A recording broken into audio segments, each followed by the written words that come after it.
Hello and welcome everyone back again in Khurram Qureshi's podcast. We're returning back with a stronger than ever new podcast series in 2024.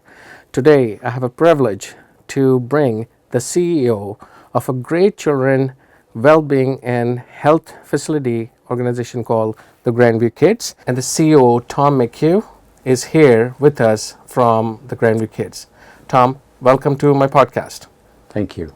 So Tom, tell me a little bit about yourself, your background, your family, and how did you end up joining the Grandview Kids? So I am the father of 4 children.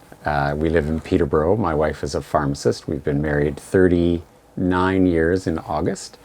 And our kids are, our oldest will be 29 this year and the youngest 22, 4 girls. I'm an occupational therapist by training, and so early in my career I took occupational therapy at Western University, and then after a few years of practice went back and did a Master's of Public Administration. And from then on I've worked mostly in hospitals in Thunder Bay, in Peterborough, in Tillsonburg and Ingersoll, 2 small towns down by London. And then for the last dozen years, I've worked in Durham, first for Lakeridge Health, and then more recently with Grandview Kids. That's great. I didn't know that you were at the Lakeridge Hill. Yeah. So wonderful organization that as well. Good. So tell us and our audiences a little bit more about what the Grandview Kids do. So Grandview Kids serves children and family who have developmental needs, physical rehabilitation needs, and speech language pathology needs as well. And so we serve about 10,000 kids. We are Durham's only children's treatment center. So we serve everyone in Durham. We have locations in Oshawa and Ajax. We have smaller locations in Bowmanville, Port Perry, at the Ability Center, and then another location in Oshawa at Monsignor Dwyer School. So if physicians or other health professionals or families think that their child they have any concerns around their development, then they can call us, and we do an intake where we look at what the child might need, decide whether we are the best organization to serve them, and then we do an assessment and treatment. And so we see a vast number, as I said, 10,000 kids in a year. And we also have an on-site school in Oshawa called the Grandview School. It was until January called the Campbell Children's School. And about 50 children attend the school. Most of them attend for 1 year. And then they go on to their local school. But it's a transition year, and we work very hard to get them ready for school and to work with their local school to have them be successful there as well. So we do all sorts of therapies, occupational, physio, and speech language pathology. We also have a large autism program.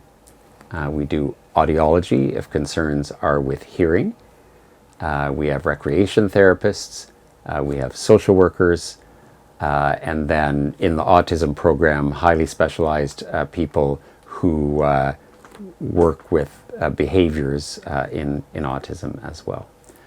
So we offer all of those different disciplines and bring a multidisciplinary approach to the issues that a child and family have. We're also very proud to have a medical team, so a number of developmental pediatricians who are subspecialized in the issues of childhood development. And so they're in our team as well. They're on site every day. And so that rounds out our multidisciplinary team. Interesting.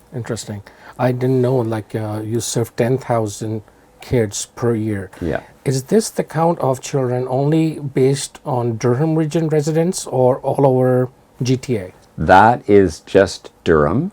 So we do do some service in Scarborough. We do school-based rehab, so our therapists go into the schools there, and we oversee contracts with other providers in Scarborough as well. So we serve another large number of kids in Scarborough, but our core business, our full service business, is here in Durham.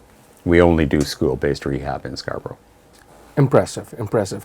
And down the road, 10 to 15 years, are you planning to expand in the GTA, as the plan of your organization was quite successful in the Durham region, well received by the government agencies as well as the public?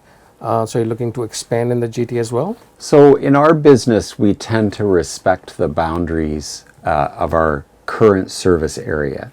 So unless there are times where another agency who would maybe serve to the east or west of us can't do that anymore, then we would consider that. But largely, the Children's Treatment Centres are a network that covers all of Ontario's geography, and so we would just stick to Durham. School-based rehab is a good example, though. When Children's Treatment Centres were asked to take on that program, we did expand into Scarborough, but largely we respect our boundaries and we work together to make sure that everyone has enough resources. So there's a lot of growth in population and need here in Durham, but in our business we wouldn't grow to serve larger markets because there would already be a service provider there. I'm a little bit surprised to know that there was a school that you were running as well. A lot of people don't know about it, even the parents as a parent. As first time. Is that a school running under your organization or under the curriculum by DDSB? It is completely separate from us, and it's not part of any larger school board either. So it has its own little school board for 50 kids and the staff there. And it's a Section 68 school, and so there are a number of them located with children's treatment centers across the province. So it's been a long-standing relationship.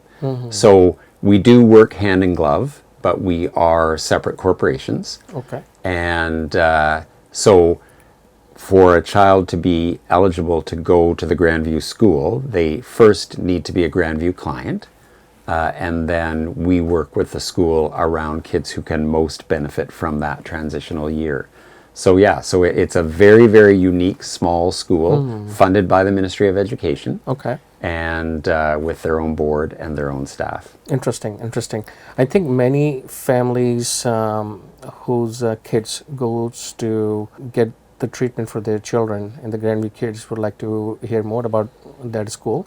So you just confirm only the kids who goes to the Grandview Kids qualify to go to that school. That's how it works now, yes. So is that school full-time or part-time only? It's full-time attendance, and kids would come in for their transitional year, so usually when they're junior or senior kindergarten age. It is a highly intensive school program, but we are out in every school, all of the public and Catholic and both French language boards, providing occupational therapy, physiotherapy, and speech therapy right in the schools as well. So Grandview's reach is throughout Durham in the schools. Yes. And it would be kids with highly specialized needs who would come to us to the special school that is operated on our Grandview site. Interesting to know. Certainly helpful, very helpful information. Thank you. You're welcome. So Tom, tell me, if people wanted to reach you, do they contact you directly because they got the diagnostics done by the doctor, or it has to come from the physician to your institution, then parents can reach you? Anyone is welcome to call Grandview. A lot of our referrals do come through other physicians, but anyone can call and talk about our services. We have service navigation people who will have that first discussion with people, identify what the concerns are, and see if we're the right place to serve that child.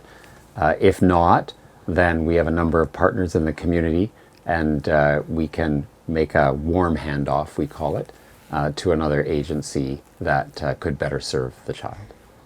I like the term warm handoff. Yes. This yeah. is the first time I heard that. Yeah, no, it's been around in hospitals and the healthcare industry for a few decades now, and Interesting. I can't say any of us in the system are perfect at it, but what we really want to try to create is a system that people understand how we're going to meet their needs, where we can't meet their needs, and that we are firm partners with other agencies who can help them so that they don't feel that there are big gaps between our service and other service providers. Nicely said. Thank you.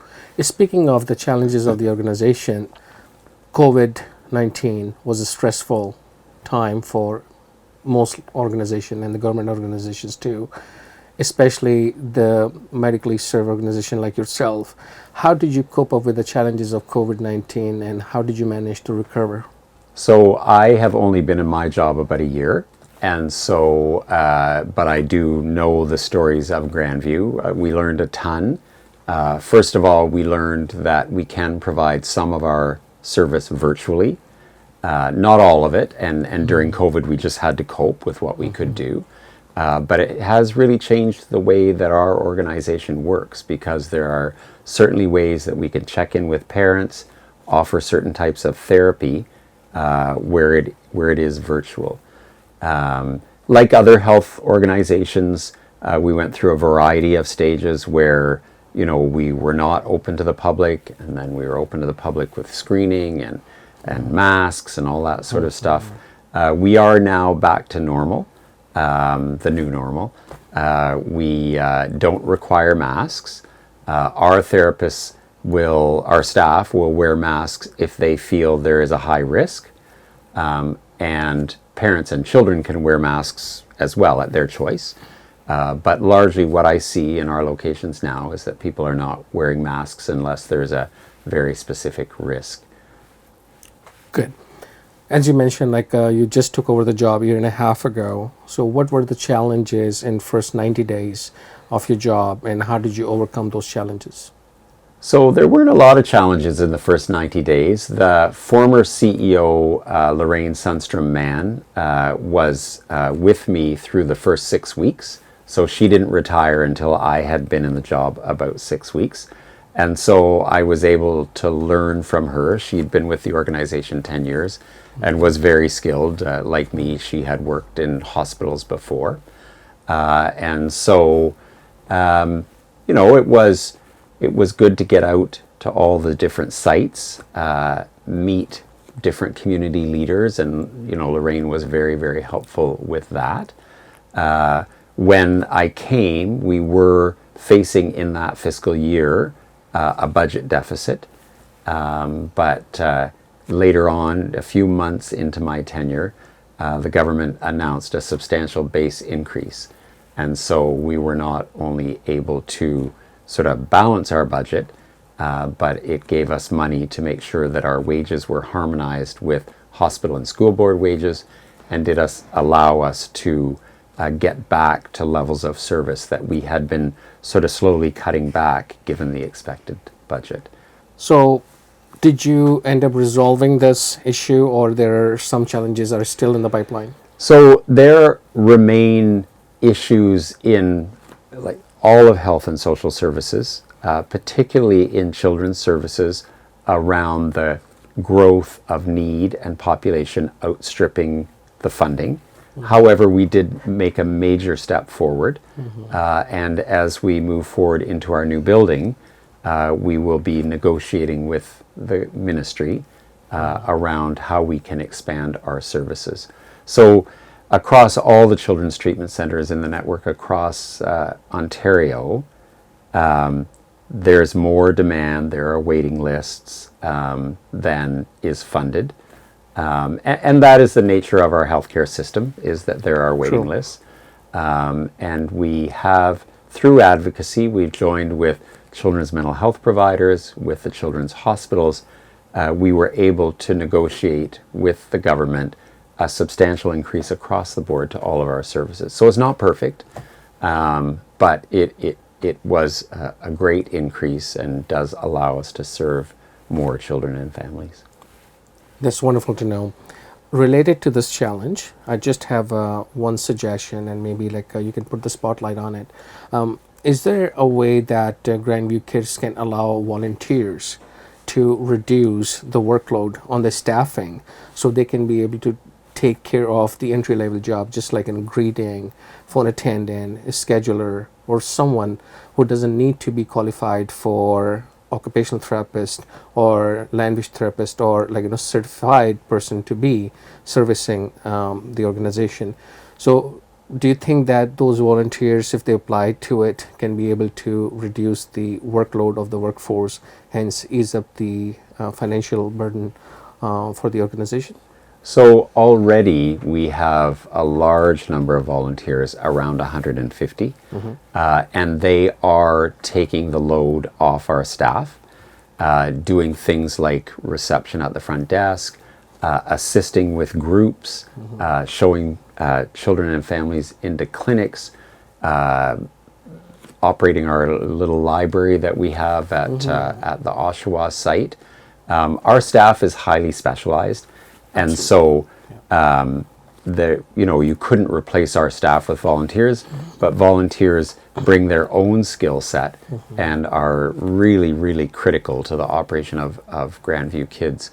We just this week had our volunteer appreciation night, and about 75 volunteers came out on a very windy, rainy night to watch a movie. Okay. And we were able to offer them that little gift and congratulate them and shake their hands, and that was great. It is Volunteer Week this week, and so we were very pleased to be able to do that.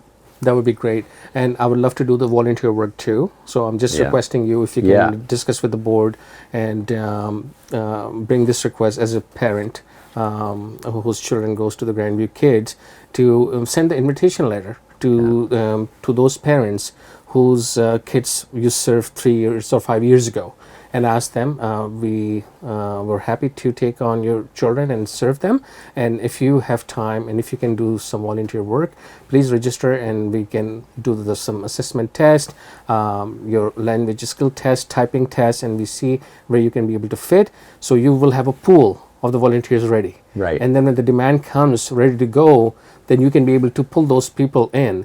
So the reason I'm saying that because I work with a different set of organizations, and some older and some youth. So for youth, we can be able to bring some young kids too as a co-op program to the facility, just under the supervisions, of course, and some senior people too, and middle-aged parents like myself.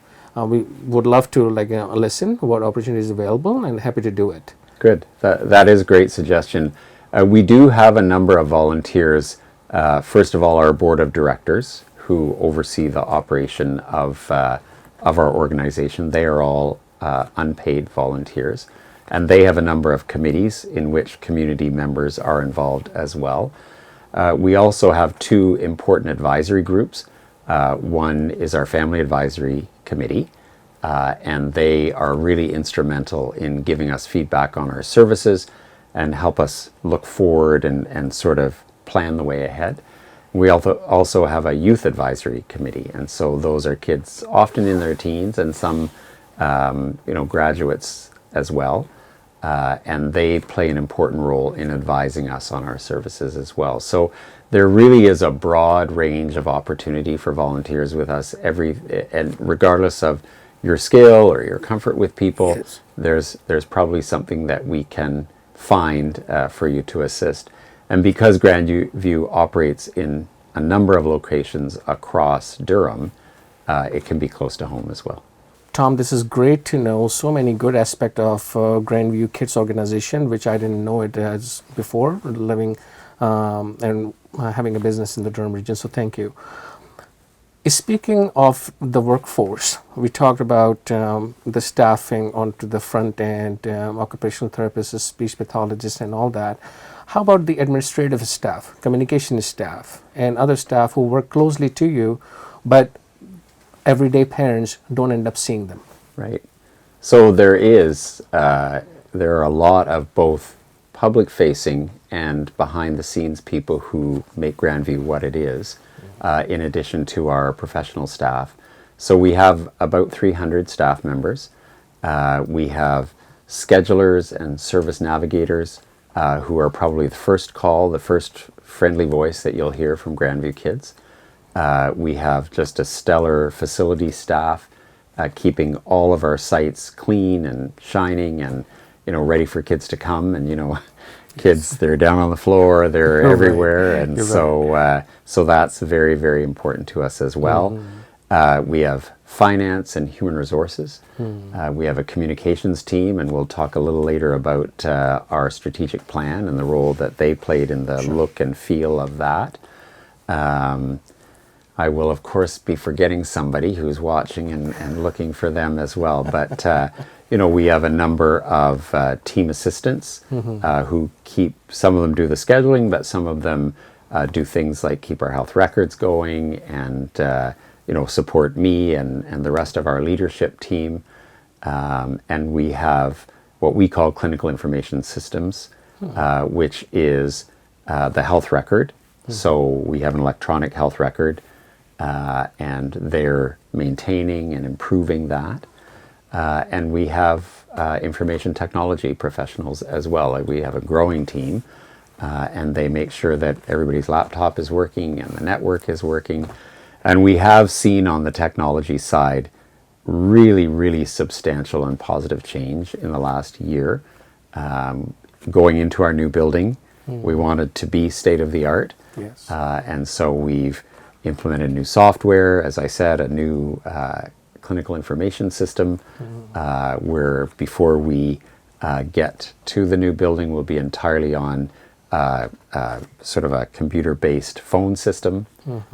So there's all sorts of stuff. So there are so many people that make Grandview what it is. And we have a regular system of offering our thanks to people on their anniversary. And when you see those lists, and it's 300 people, so it's a substantial list every month. Yes. It's always interesting to just take a moment and think about how they contribute to Team Grandview and the care that we provide for children and families in Durham.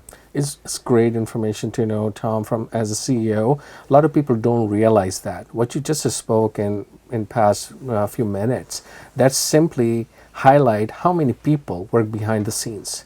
People always often see the people they see, but they don't see the people they don't see. Yeah. And that's the unseen soldiers, I say, running the organization, moving forward, making them living and breathing the way it is. And certainly, my salute to and thanks to all of those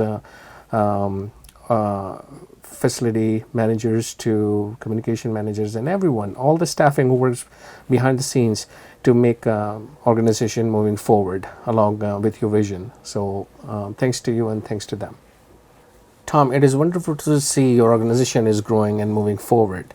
And there's a new headquarter is opening up in Ajax, Harwood Avenue North. Please give us a little bit preview and insightful knowledge about that. Sure.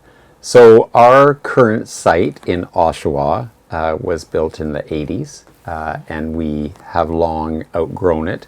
And facilities for the work that we do have changed over time as well. And so we worked with the government to get approval for a brand new headquarters. And we were very, very fortunate to have 2 donations of land that have made that happen. One from the town of Ajax, and then 1-acre parcel adjacent from Tribute Homes as well. And so we assembled that land. We did years of very, very detailed planning. And then last year began construction. And so it's really been my privilege since I've come to see that building come up out of the ground. It was just a wonderful mud hole when I came. Yeah. And now if you drive up Harwood Avenue, it's just amazing. It's a 4-story, 100,000 square feet. And we will still be a distributed service. We will still have our locations around Durham so that people can get their care close to home. But this will replace our Oshawa headquarters.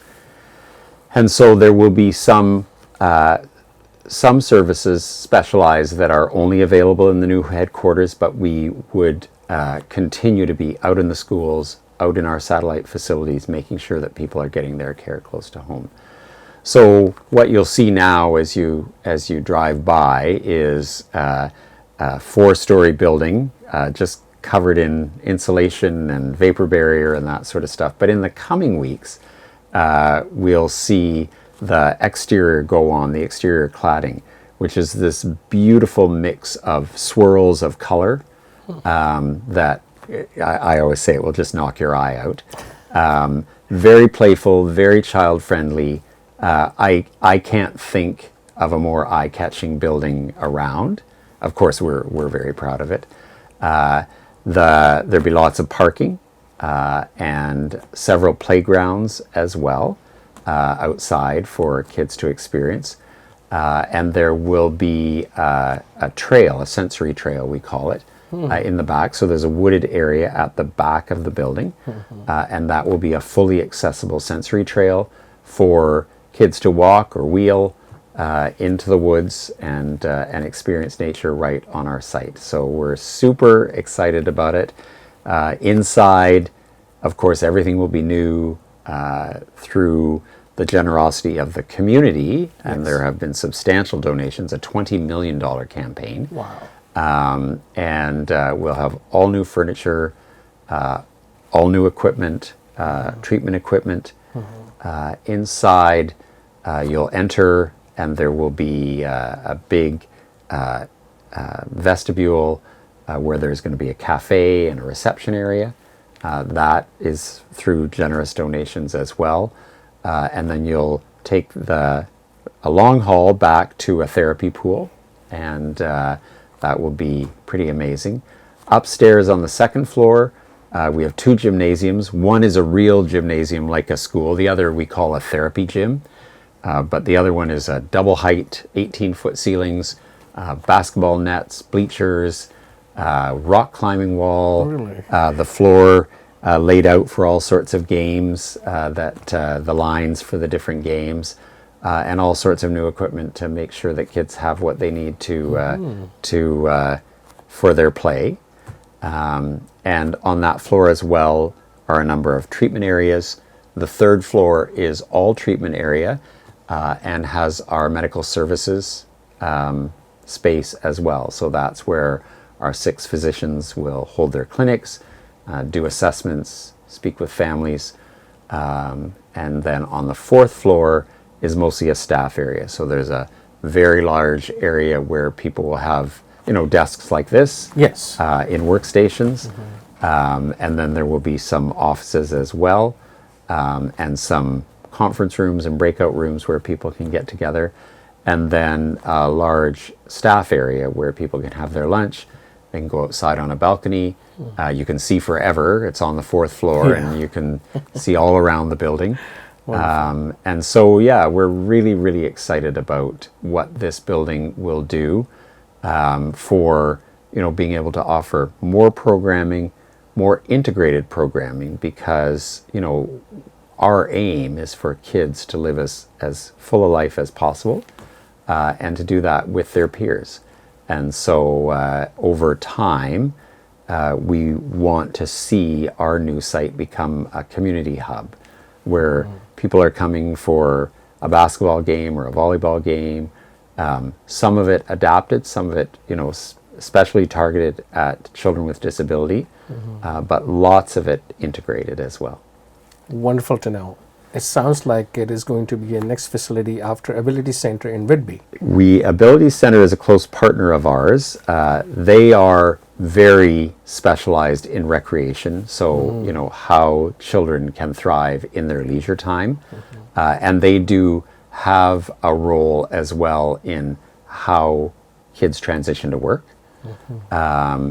We look at all aspects of life, how you look after yourself and work, how you play, and so we have really looked to the Ability Center as sort of part of the planning that we did. So it will never be as vast and dedicated to sport and Yes, leisure you're right. as Ability Center is. But in its own way, I think it will be a real asset to the community because the facilities that we are building are far larger than what we have. The building is laid out in such a way to give the public access. And so, yeah, we're pretty excited about it. The other thing that's very exciting is we will have a branch of the Ajax Public Library. So just inside the door in our resource center, we'll have small collection that the Ajax Public Library will maintain. You'll be able to check out books there. For our staff, if they're picking up held books, they'll be able to have them delivered to the Ajax branch. Interesting. So, and the library will be open whenever the center is open as well. So again, it's a partnership. We don't do everything, but we certainly welcome partners who join us on the site to offer their service as well. This is wonderful to know. Wonderful to know that Town of Ajax donated the land, and also the Ajax Public Library is offering a small Yes. branch for exchanging of the books. And this could be very helpful for the kids in need to interact and collaborate in that library versus the other library, which are not most often trained and accessible, even though they are. But this is very good practice. I like it for the fact, like, you are going in the right direction. So Tom, wonderful to know so many great things about Grandview Kids. Please tell us the next futuristic strategic plan of the Grandview Kids. Sure. So we have just this month introduced our new strategic plan for the coming 3 years called Powering Potential. And so it is really looking at the potential of our own team, the kids and families that we serve, and Durham really as a broader region, and how we can leverage all of that energy to move Grandview Kids forward. So just to talk a little bit about the process, we, about a year ago, began to consult with our partners, with the public, very specifically with the people that we serve, both families and the kids and youth as well. And we, through the year, they helped us define where we needed to go as an organization. So both how we could change and improve our service, but also services that are missing. And so you'll see all of that in Powering Potential. So where we start is with a statement of our mission and vision. And then we talk about our values. And so every organization articulates their values. We had some great ones, but we've been able to refine them based on feedback. And we're sort of very happy that they really reflect sort of the energy of how the organization will move forward. And then we move on to 3 strategic directions. And they really sort of mimic the 3 major roles of the organization. So first is to provide service to families and children that they value, that works for them, that is connected, where they understand our place in the system and the value we can add for their family. The second is around our team, our staff, our physicians, our volunteers, and really I talked a little bit about trying to be a competitive employer. And that's not just about money. That is really about sort of the values of the workplace, how connected people feel to their work. So we will make very concerted efforts around sort of the engagement of our staff. And so what we want to make sure is that ours is a welcoming place where we work as efficiently as possible, where we maintain what we call the Grandview Sparkle, which is that sense of sort of family feeling, that we are a team, that we have a lot of respect for what everybody adds to the team, and we feel that by having a strong team that we're even better equipped to serve the families and children that we serve. And finally, our third strategic direction is around how we will partner. So we have some very strong partnerships within Durham, other people who serve families and children that we serve, And so we want to make sure that our partnerships are strengthened with them. We also have partnerships provincially. Two very important ones is with Sick Kids Hospital around complex care, and with Holland Bloorview around children with extensive needs. And then we partner with other children's treatment centers and other providers province-wide. And we learn from them, and in some ways we are leaders, and they learn from us.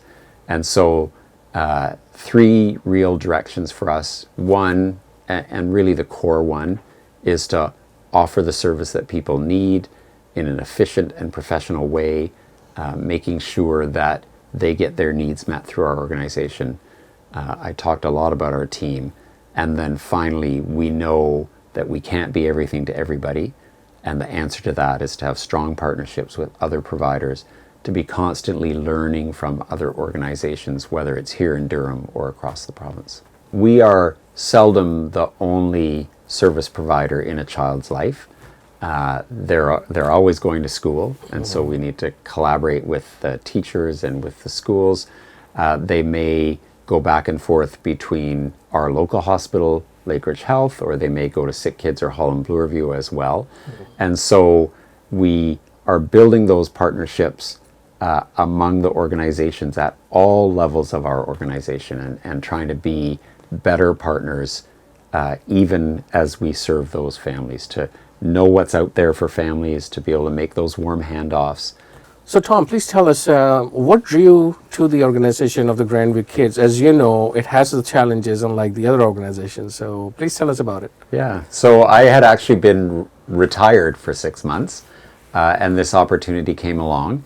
And I had worked with Grandview Kids in my role in Lakeridge Health. So I knew of the organization and how well respected it was. They were looking for a CEO, and retirement wasn't a great fit for me at the time.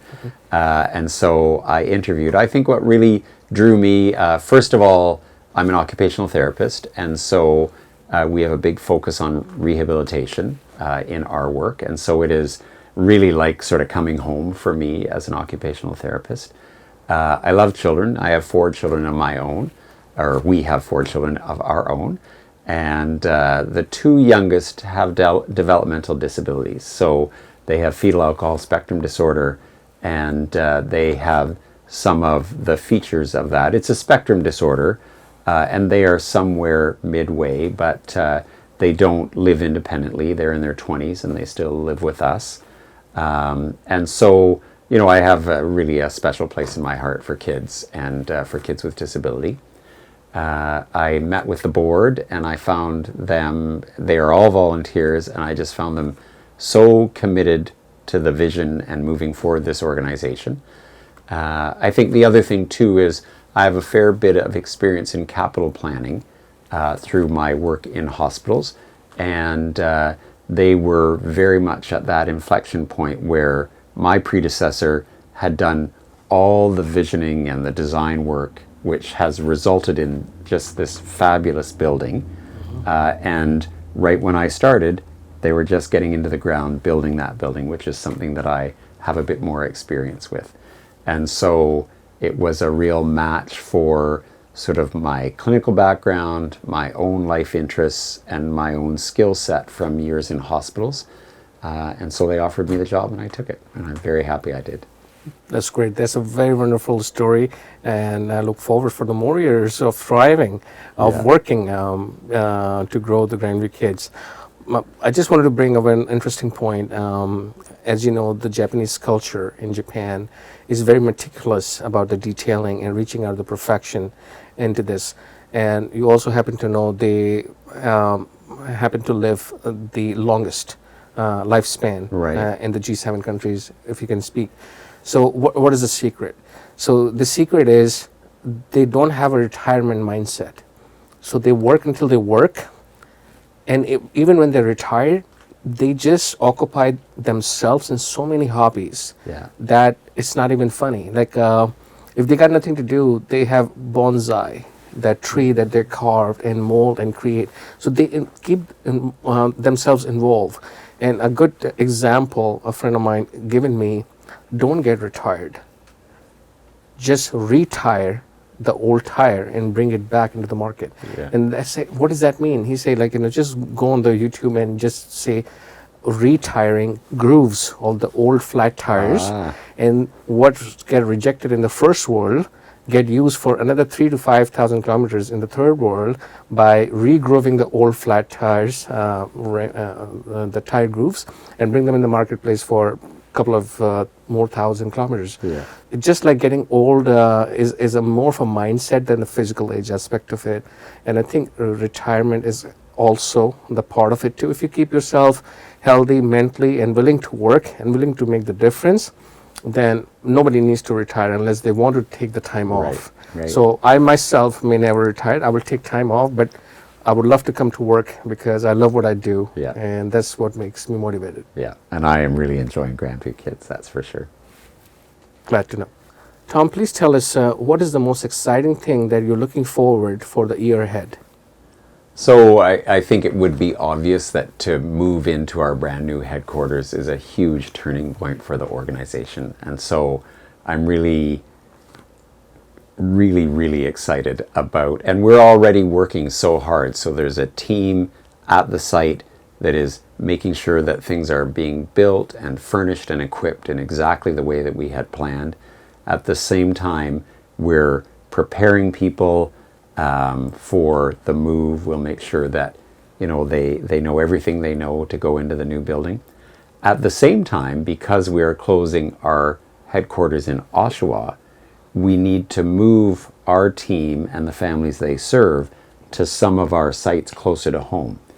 And so several years ago, we opened a location at Monsignor Dwyer up on Rawson Road in Oshawa, and another in Bowmanville. And as I said, we have an office in Port Perry as well. And so not everyone needs to drive all the way to Ajax to get our service.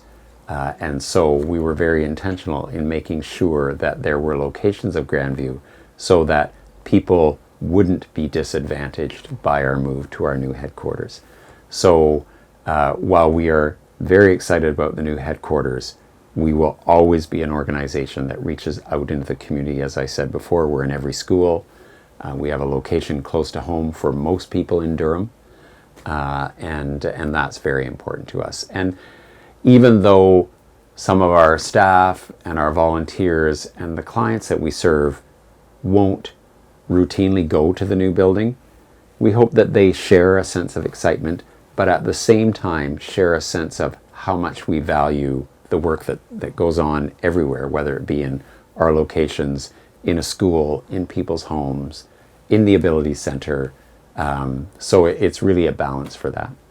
Wonderful to know. Are you going to keep your old headquarters in Oshawa, or are you going to close it? We will close it because we have these other locations that we can rely on. And then we will make a decision. This is a year of a lot of decisions and a lot of activity. But in good time, we will make a decision around the use of the Oshawa site. It's a good site. It's a little on the quiet end of it, but it's a very nice site. Yeah. I've been there too.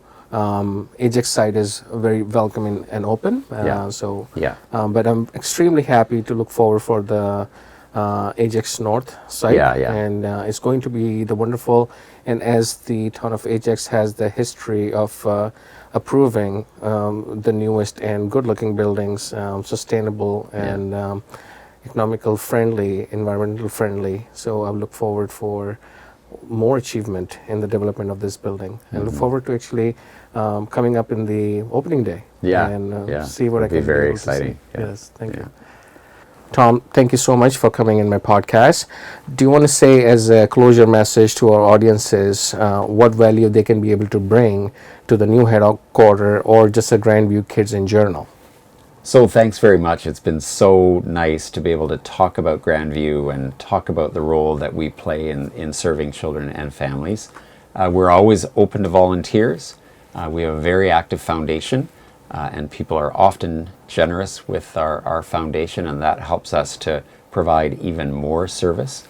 And I would just encourage parents who have developmental concerns to give us a call, and they'll be put in touch with a service navigator who will talk about the concerns that they have and whether we're the best organization to serve them, or whether we can find somebody else who can give that service. So really appreciative of this opportunity. Thank you. You're welcome, Tom, and thank you for coming by. Appreciate that. So audiences, hopefully you enjoyed today's podcast. If you wanted to join this podcast and wanted to know more about the Work Hub, which is located at 190 Harwood Avenue South in Ajax, it's a wonderful facility, and we are thankful to them for opening this podcast room for us for today's podcast recording. They offer office space, co-office working space, meeting rooms, and presentation rooms. Please contact us if you want to be in this podcast in the future. Our number is 289-275-2147, or email us at contact@digipixinc.com. Thank you.